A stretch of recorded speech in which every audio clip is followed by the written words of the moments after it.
दोस्तों नमस्कार, आप देख रहे हैं बिहार की खबरें। जुड़े रहिए दिन भर की ताजा और बड़ी खबरों में। विकास, रोजगार, योजना, पेंशन, नियम, साथ ही साथ कृषि, मौसम, राजनीति, सभी खबरें एक एक करके विस्तार से हमारे ये वीडियो में मिलेंगे। तो दोस्तों आइए देखते हैं बिहार की ताजा खबर।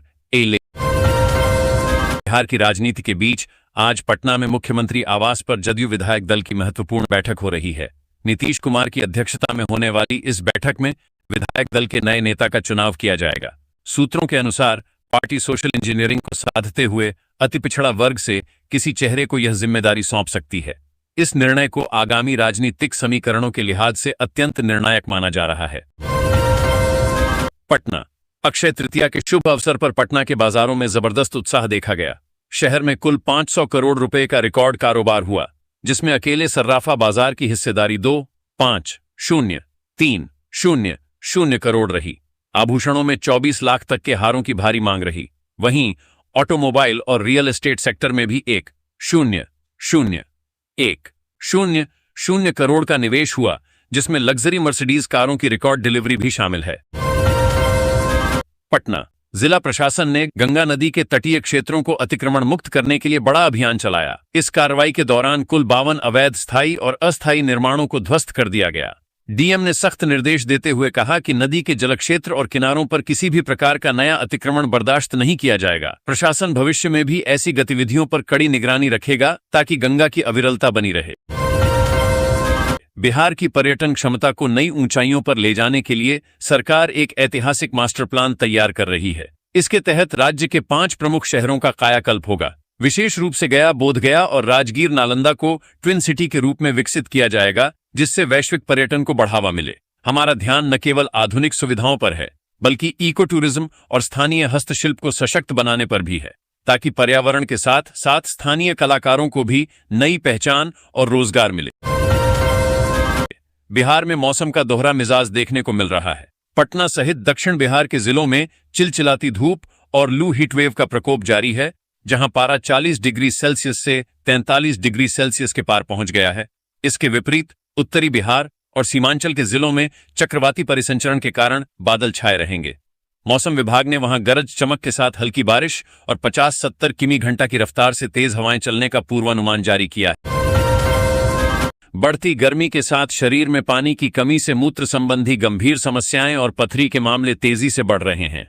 चिकित्सकों के अनुसार जंक फूड और कार्बोनेटेड ड्रिंक्स का अधिक सेवन गुर्दे की पथरी का मुख्य कारण बन रहा है। बचाव के लिए दिन भर में पर्याप्त पानी पिएं। आहार में तरबूज और खीरे जैसे पानीदार फलों को शामिल करें। स्वस्थ रहने के लिए बाहरी खान पान से परहेज करें।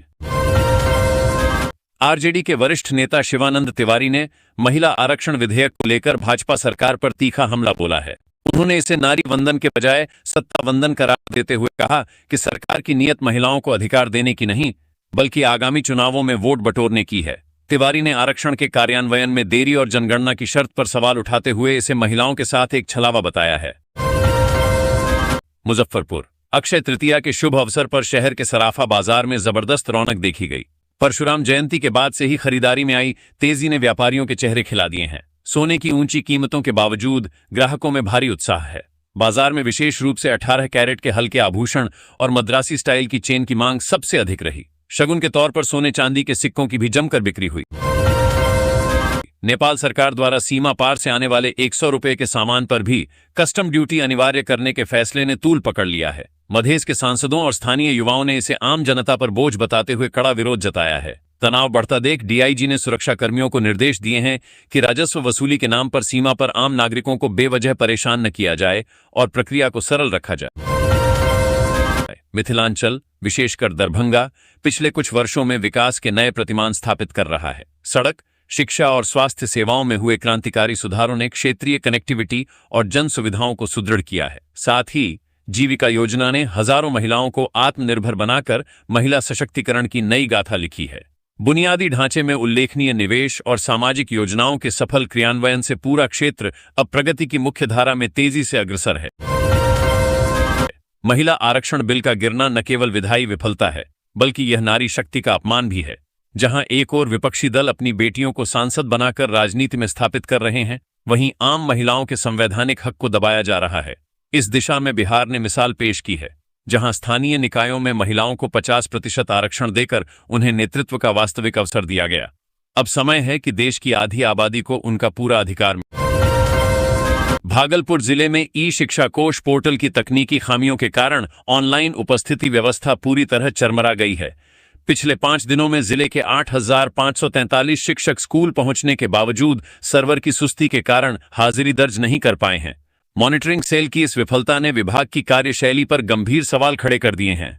शिक्षकों में व्याप्त रोष के बीच विभाग अब तक इस तकनीकी समस्या का अस्थायी समाधान निकालने में विफल रहा है। भागलपुर के सरकारी स्कूलों में 1 मई से फेस रिकॉग्निशन आधारित ई अटेंडेंस प्रणाली अनिवार्य रूप से लागू होने जा रही है। इसके सफल संचालन के लिए 22 अप्रैल तक सभी शिक्षकों और छात्रों का पंजीकरण पूरा करने का निर्देश दिया गया है।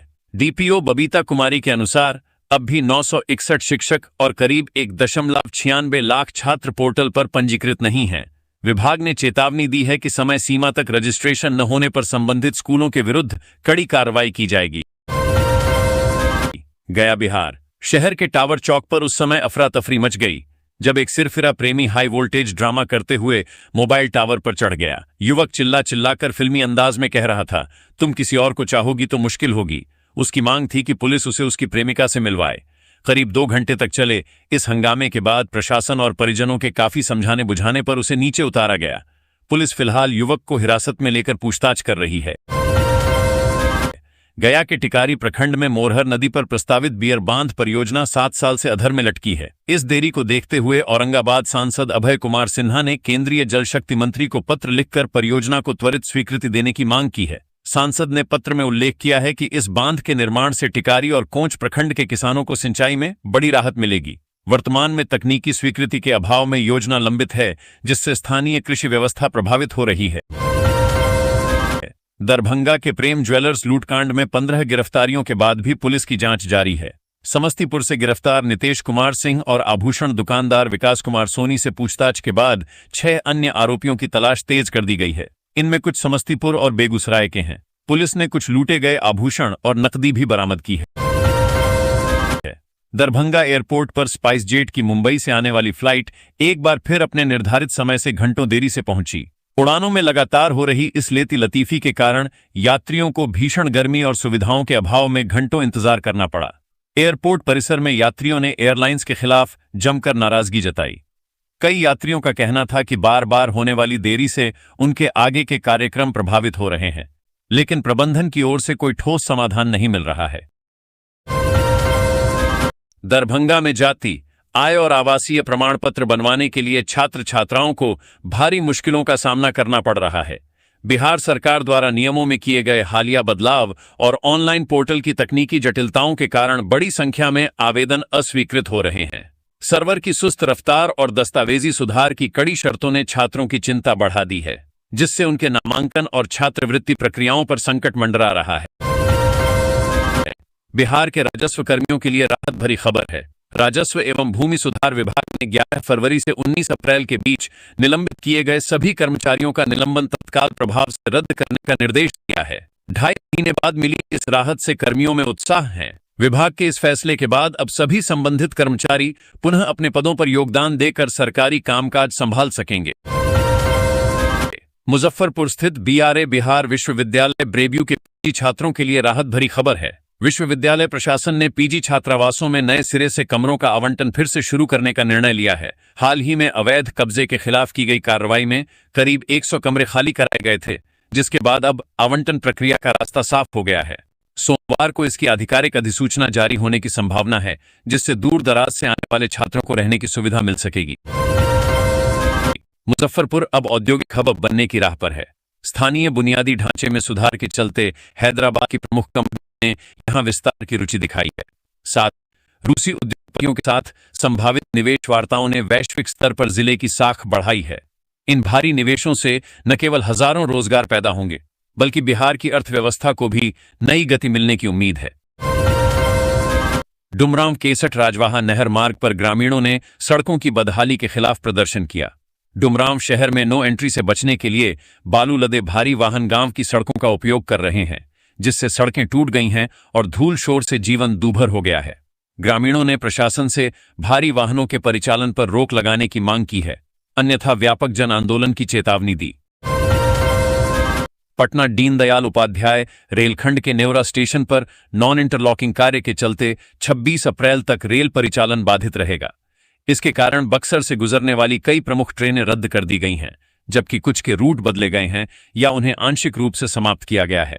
यात्री अपनी यात्रा शुरू करने से पहले रेलवे पूछताछ या एनटीएस ऐप पर ट्रेनों की स्थिति अवश्य जांच लें ताकि असुविधा से बचा जा सके।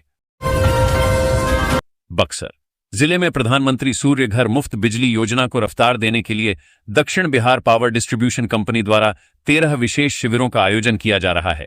इन शिविरों में उपभोक्ता मौके पर ही सोलर रूफटॉप लगवाने के लिए आवेदन कर सकेंगे।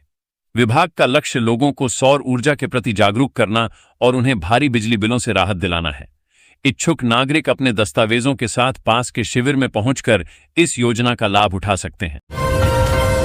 नेपाल सरकार के नए सख्त सीमा नियमों ने भारत नेपाल सीमा पर विशेषकर अररिया में हड़कंप मचा दिया है। नए प्रावधानों के तहत भारतीय वाहनों और सामानों पर कड़े शुल्क व दस्तावेजों की अनिवार्यता से स्थानीय व्यापारियों में भारी आक्रोश है। निवासियों का कहना है कि इससे सदियों पुराने रोटी बेटी के संबंध और सीमावर्ती व्यापार ठप हो जाएगा। आर्थिक बोझ बढ़ने की आशंका से लोग सड़कों पर उतरकर इन नियमों का विरोध कर रहे हैं। परवल पटना नहर रोड पर सकरी गांव के पास एक अनियंत्रित वैन पलटने से भीषण सड़क हादसा हो गया। इस दुर्घटना में 16 बाराती घायल हो गए हैं। स्थानीय लोगों की मदद से सभी को अस्पताल पहुंचाया गया। प्राथमिक उपचार के बाद 4 लोगों की गंभीर स्थिति को देखते हुए उन्हें बेहतर इलाज के लिए पटना रेफर किया गया है। शेष घायलों का इलाज स्थानीय अस्पताल में जारी है। गर्मी की छुट्टियों में उमड़ने वाली भारी भीड़ को देखते हुए रेलवे ने कई स्पेशल ट्रेनें चलाने का निर्णय लिया है। यात्रियों की सुविधा के लिए नई दिल्ली सुपौल, आनंद विहार जोगबनी और सहरसा यशवंतपुर के बीच एक जोड़ी विशेष ट्रेनें संचालित की जाएंगी। खास बात यह है कि ये सभी ट्रेनें बरौनी जंक्शन से होकर गुजरेंगी, जिससे बिहार के यात्रियों को आवागमन में बड़ी राहत मिलेगी। बेगूसराय जिले में राशन दुकान के आवंटन में भारी गड़बड़ी का खुलासा हुआ है। यहां नियमों को ताक पर रखकर पैक्स अध्यक्ष की पत्नी के नाम पर डीलरशिप चलाई जा रही है, जबकि सारा संचालन पति द्वारा किया जा रहा है। लाभुकों ने अनाज वितरण में धांधली और रसूख के दम पर हक मारने का आरोप लगाया है। प्रशासन की कार्यशैली पर सवाल उठ रहे हैं। विभिन्न स्थानों पर पूजा अर्चना कर उनके आदर्शों और विचारों को स्मरण किया गया। चाणक्य विद्यापति समाज ने नरसिंह बाबा मंदिर में विशेष कार्यक्रम आयोजित किया, जिसमें अधिवक्ताओं ने भाग लिया। वक्ताओं ने परशुराम के न्याय, धर्म और नैतिक मूल्यों के सिद्धांतों पर प्रकाश डाला। युवाओं को उनके आदर्श अपनाने का आह्वान किया। नेपाल के 12 जिले में आयोजित होने वाले तबलीगी इज्तिमा को लेकर भारत नेपाल सीमा पर सुरक्षा बढ़ा दी गई है। खुफिया रिपोर्टों के अनुसार इस समागम में पाकिस्तान से जुड़े कुछ संदिग्ध जत्थों के शामिल होने की संभावना है, जिससे भारतीय सुरक्षा एजेंसियां सतर्क हैं। रक्सौल सहित अन्य सीमावर्ती क्षेत्रों में गश्त तेज कर दी गई है। संदिग्ध गतिविधियों और घुसपैठ को रोकने के लिए एसएसबी और स्थानीय पुलिस सघन जांच अभियान चला रही है। नेपाल सरकार द्वारा भारतीय सामानों पर लगाए गए नए कस्टम शुल्क के विरोध में वीरगंज बॉर्डर पर तनाव बढ़ गया है। जन अधिकार पार्टी के कार्यकर्ताओं ने सीमा पर धरना देकर जोरदार प्रदर्शन किया, जिससे व्यापारिक गतिविधियां प्रभावित हुईं। पार्टी नेता डॉ. शरद यादव ने इस नियम को सीधे तौर पर मधेशी विरोधी करार दिया है।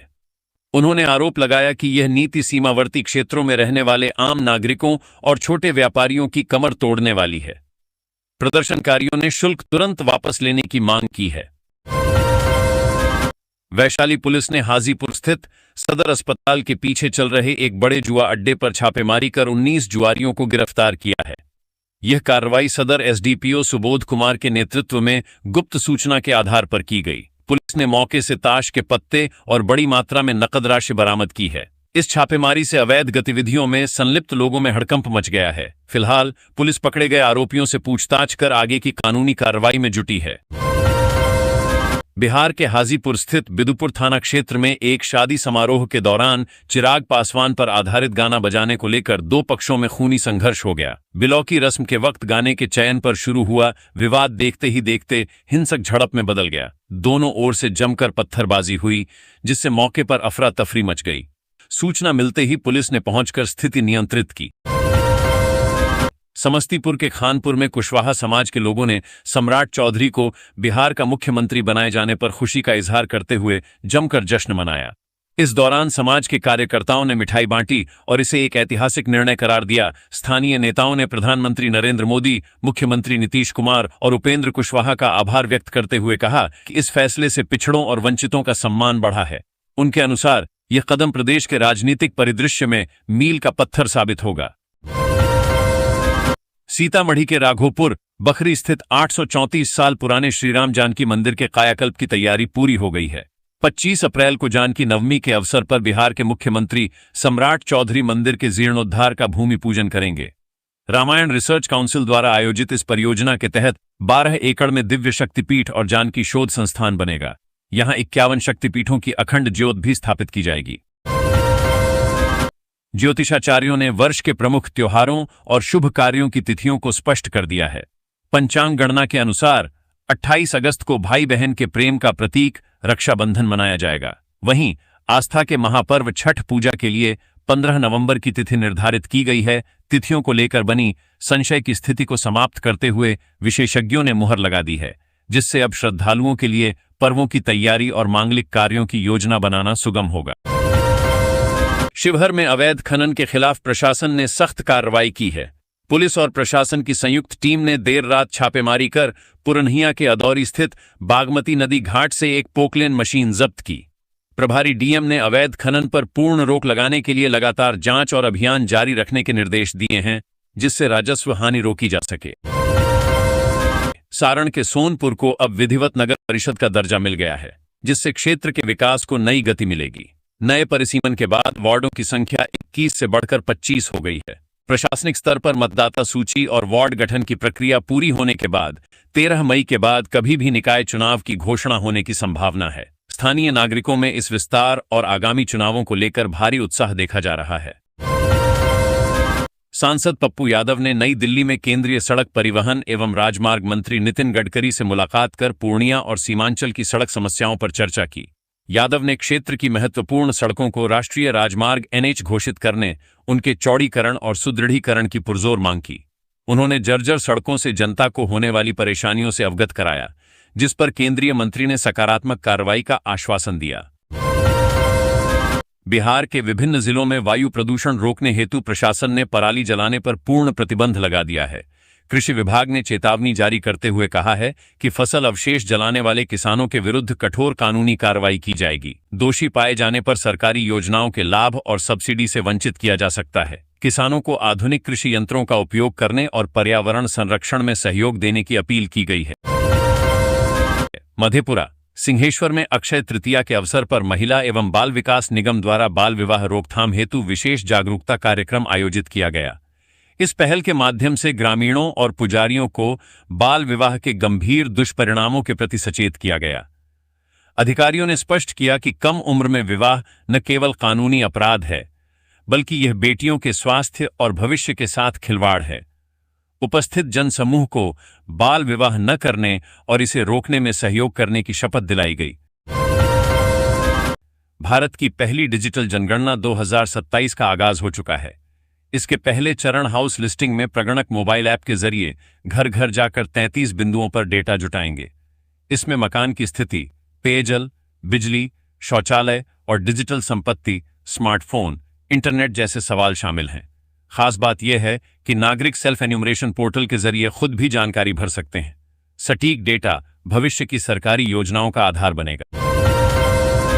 लखीसराय में अप्रैल के मध्य में ही भीषण गर्मी और लू हीटवेव के प्रकोप से जनजीवन अस्त व्यस्त हो गया है। रविवार को अधिकतम तापमान 38-39 डिग्री सेल्सियस दर्ज किया गया, जिससे दोपहर में सड़कों पर सन्नाटा पसरा रहा। मौसम विभाग के अनुसार अगले 72 घंटों में पारा 40 डिग्री सेल्सियस के पार जाने की प्रबल संभावना है। प्रशासन ने नागरिकों को दोपहर में बाहर निकलने से बचने और हाइड्रेटेड रहने की सलाह दी है। दिल्ली पुलिस द्वारा आतंकी साजिश के आरोप में गिरफ्तार 4 युवकों में कटिहार के मो सोहेल का नाम आने से हड़कंप मच गया है। कटिहार का नाम पूर्व में भी टेरर फंडिंग, प्रतिबंधित संगठनों और अवैध हथियारों की तस्करी से जुड़ता रहा है। इस ताजा गिरफ्तारी ने की चिंता बढ़ा दी है। इससे यह सीमावर्ती जिला एक बार फिर संदिग्ध गतिविधियों के केंद्र के रूप में चर्चा में है। कटिहार का मखाना उद्योग अब वैश्विक मानचित्र पर अपनी चमक बिखेरने को तैयार है। सिंगापुर में आयोजित होने वाले अंतर्राष्ट्रीय मंच पर बिहार के इस श्वेत स्वर्ण को प्रदर्शित किया जाएगा। स्थानीय मखाना उद्यमियों का यह वैश्विक पदार्पण न केवल निर्यात के नए रास्ते खोलेगा, बल्कि जिले की अर्थव्यवस्था को भी सशक्त बनाएगा। इस पहल से कटिहार के मखाना उत्पादकों को अंतर्राष्ट्रीय पहचान और उत्पादों का उचित मूल्य मिलने की प्रबल उम्मीद है। किशनगंज के जिलाधिकारी के निर्देश पर विदेशी अंशदान विनिमयन अधिनियम FCRA के तहत पंजीकृत 5 संस्थाओं के आय व्यय की सघन जांच शुरू कर दी गई है। इसके लिए गठित 3 विशेष टीमें वित्तीय वर्ष 2025, 26 और 2026-27 के लेखा जोखा की पड़ताल कर रही हैं। प्रशासन यह सुनिश्चित कर रहा है कि विदेशी फंड का उपयोग नियमों के अनुसार हो। जांच रिपोर्ट के आधार पर आगामी कार्रवाई की जाएगी। खगड़िया के फरकिया स्थित 123 साल पुरानी श्री गुरु बद्दूलाल व्यायामशाला में एक ऐतिहासिक धरोहर मिली है। अज्ञान भारतम मिशन के तहत यहां 1926 की दुर्लभ विजिट बुक को संरक्षित किया गया। इस बहुमूल्य दस्तावेज में देश के प्रथम राष्ट्रपति डॉ. राजेंद्र प्रसाद और बिहार केसरी डॉ.